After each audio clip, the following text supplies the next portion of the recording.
Je vous salue, vous qui aimez Dieu de tout votre cœur, qui avez foi en Jésus-Christ, mais qui avez aussi une dévotion inébranlable en la Vierge Marie, parce qu'elle est vivante. Ses apparitions attestées en sont la preuve. Alors, il y a le frère Adjumani Dominique des équipiers du Rosaire qui a eu à poser une question sur notre plateforme des équipiers du Rosaire. Bon.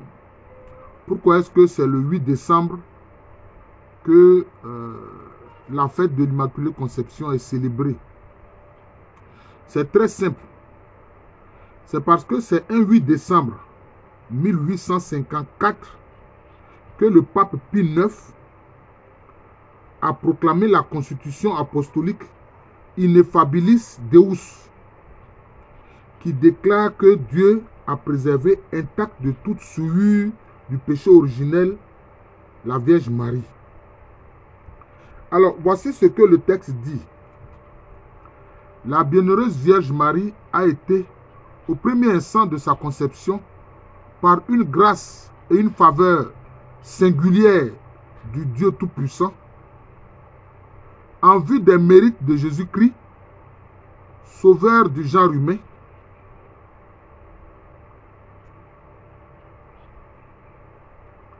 préservé intact de toute souillure du péché originel. Donc voilà, c'est cela.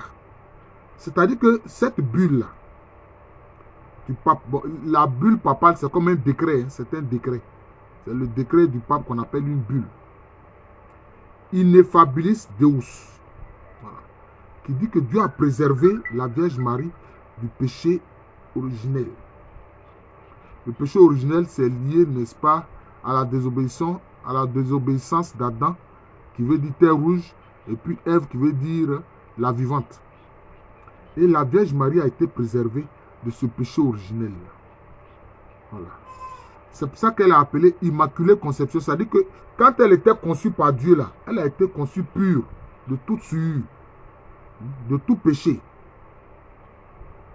Bon. Alors, les gens ont du mal à comprendre cela.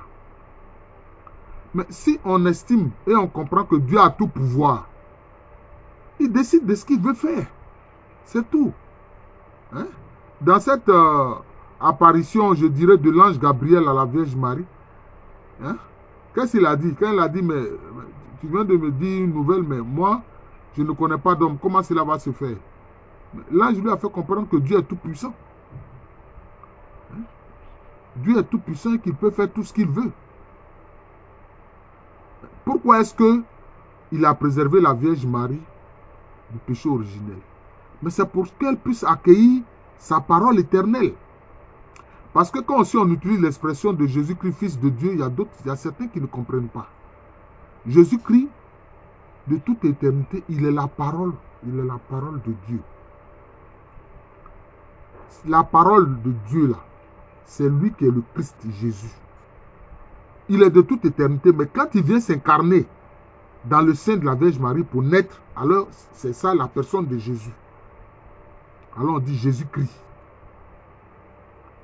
Jésus le Christ. C'est ce qu'il faut comprendre.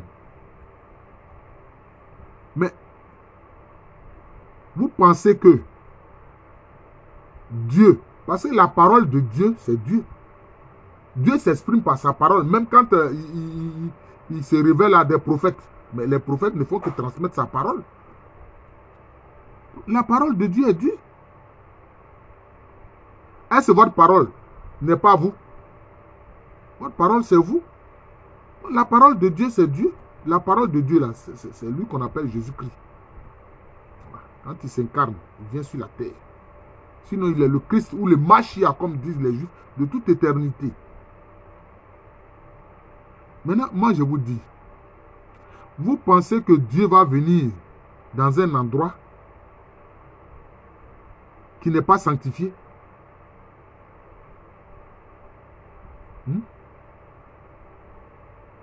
Bon, si vous reconnaissez que Jésus-Christ est Dieu, là, il est la parole de Dieu, il est Dieu. Donc, les 9 mois qu'il a passé dans le sein de la Vierge Marie, là, il baignait dans le péché originel. C'est ce que vous pensez? Hein? Il baignait dans le péché originel. C'est ce que vous pensez? C'est que vous n'avez rien compris au mystère de Dieu. C'est que vous n'avez rien compris au mystère de Dieu. Puisque Dieu, il connaît le passé, il connaît le présent, il connaît l'avenir. C'est pour ça qu'il a dit dans une de ses paroles, il dit mais à un de ses prophètes, je te connaissais avant que tu ne sois conçu dans le sein de ta mère. Avant que tu ne sois conçu dans le sein de ta mère, je te connaissais. Donc cela veut dire que l'âme préexiste. C'est-à-dire que la personne, son âme préexiste avant maintenant son incarnation et sa naissance.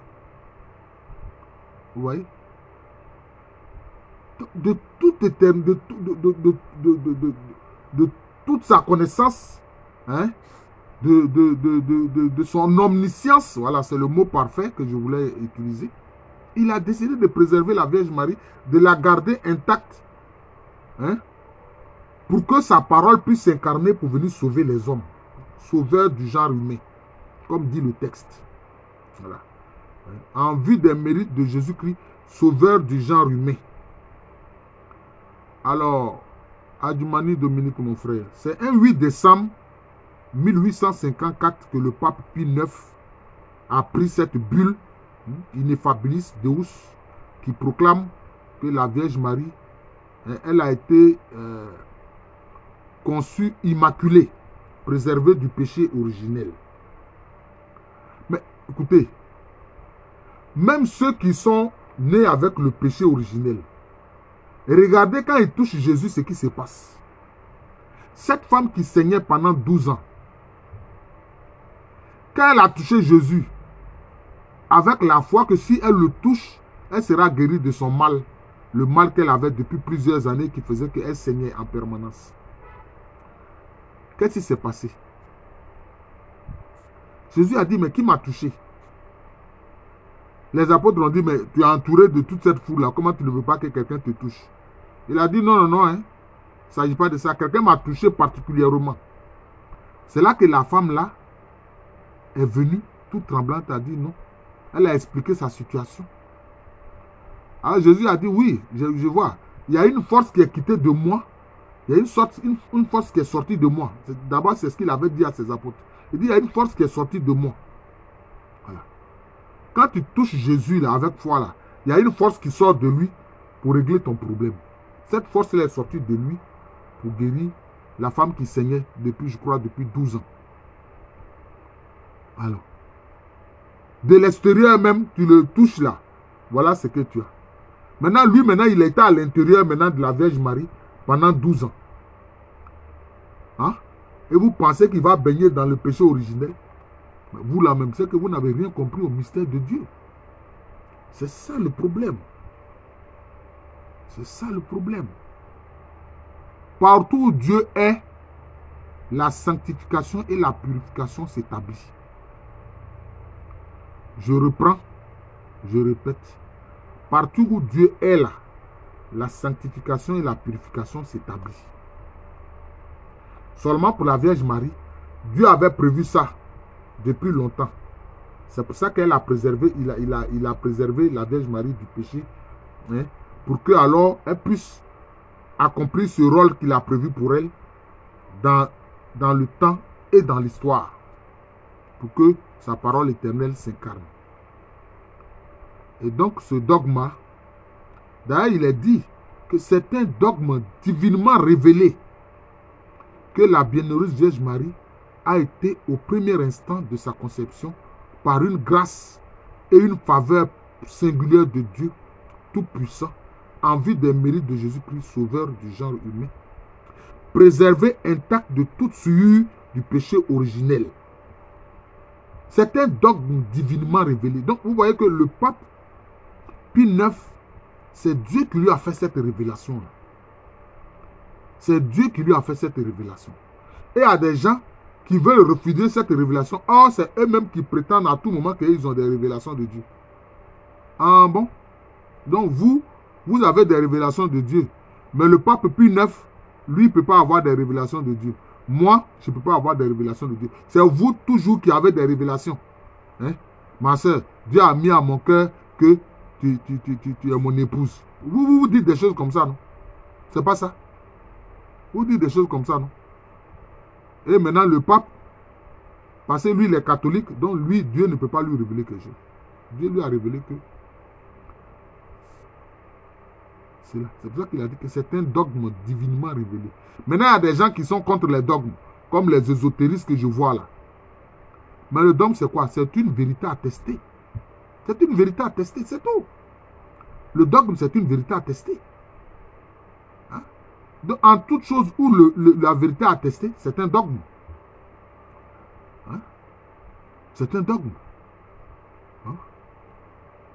Quand vous parlez de vos égrégores dans lesquels vous croyez là, c'est un dogme pour vous. Maintenant, la Vierge Marie elle-même, par ses apparitions, va confirmer ce dogme que le pape Pie IX, cette constitution apostolique qu'il a signée, appelée Ineffabilis Deus. Et elle va confirmer ça par des apparitions à une humble fille qui n'a pas été à l'école, qu'on appelle Bernadette Soubirous. Dans la grotte de Massabielle, elle va apparaître 18 fois, la Vierge Marie va apparaître 18 fois à Bernadette Soubirous. Du 11 février au 16 juillet 1858. Vous voyez. Le pape Pie IX a pris la bulle le 8 décembre 1854. La Vierge Marie apparaît du 11 février 1858 au 16 juillet 1858 à Bernadette Soubirous. Et maintenant, quand Bernadette Soubirous insistait pour dire que Madame, qui êtes-vous? Madame, qui êtes-vous? Madame, qui êtes-vous? Vous m'envoyez en mission, etc. Mais qui êtes-vous? C'est le 25 mars 1854. Pardon, 1858. Excusez-moi, 1858. Donc vous voyez que c'est 4 ans après la bulle papale de Pie IX que la Vierge Marie maintenant confirme justement cette vérité-là attestée à Bernadette Soubirous. C'était le 25 mars 1858. C'est là, elle a dit maintenant à Bernadette, je suis l'Immaculée Conception. Je suis l'Immaculée Conception. Mais l'Église a décidé que c'est par rapport à la bulle du pape Pie IX qu'on va célébrer l'Immaculée Conception, c'est-à-dire un 8 décembre. Puisque c'est le 8 décembre 1854 que le pape Pie IX a pris cette bulle-là. Hein? La constitution apostolique Ineffabilis Deus. Voilà. Mais la date du 25 mars confirme, la date du 25 mars 1858 confirme la bulle du pape parce que la Vierge Marie elle-même de sa bouche a dit à Bernadette, je suis l'Immaculée Conception. Je suis l'Immaculée Conception. Ça, c'est le 25 mars 1858 qu'elle a fait cette révélation à Bernadette. Mais quand Bernadette est allée parler de ça, parce que la Vierge l'a envoyé auprès des responsables ecclésiastiques du lieu, quand elle est allée parler, elle a dit, ah, la dame l'a dit que elle est l'Immaculée Conception. C'est ce qu'elle m'a dit. Elle a dit, je suis l'Immaculée Conception. Alors là, le responsable ecclésiastique du coin, il était étonné. Parce que cette paysanne analphabète là, comment elle peut connaître ce dogme de l'Église proclamé le 8 décembre 1854 par le pape Pie IX? Elle ne pouvait pas savoir ce que c'est. C'est là alors il a commencé à prendre au sérieux ce que cette pauvre paysanne là disait, cette jeune fille paysanne disait, Bernadette Soubirous. Vous voyez? Et aujourd'hui, est-ce que Lourdes, le lieu où elle a apparu, dans la grotte de Massabielle, ça fait l'objet de pèlerinage. Beaucoup de gens y vont. Ce ne sont même pas seulement des catholiques qui y vont. Des catholiques y vont, des protestants y vont, des évangéliques y vont, des musulmans y vont, même des bouddhistes y vont. Tout le monde y va. Et puis maintenant, il y a tout un, comment je peux dire ça? Il y a toute une documentation sur les miracles qui s'y produisent. Et que des médecins vérifient parce que la médecine ne peut pas expliquer cela, ces guérisons-là. La science ne peut pas expliquer ces guérisons miraculeuses. Tout ça est consigné dans de la documentation.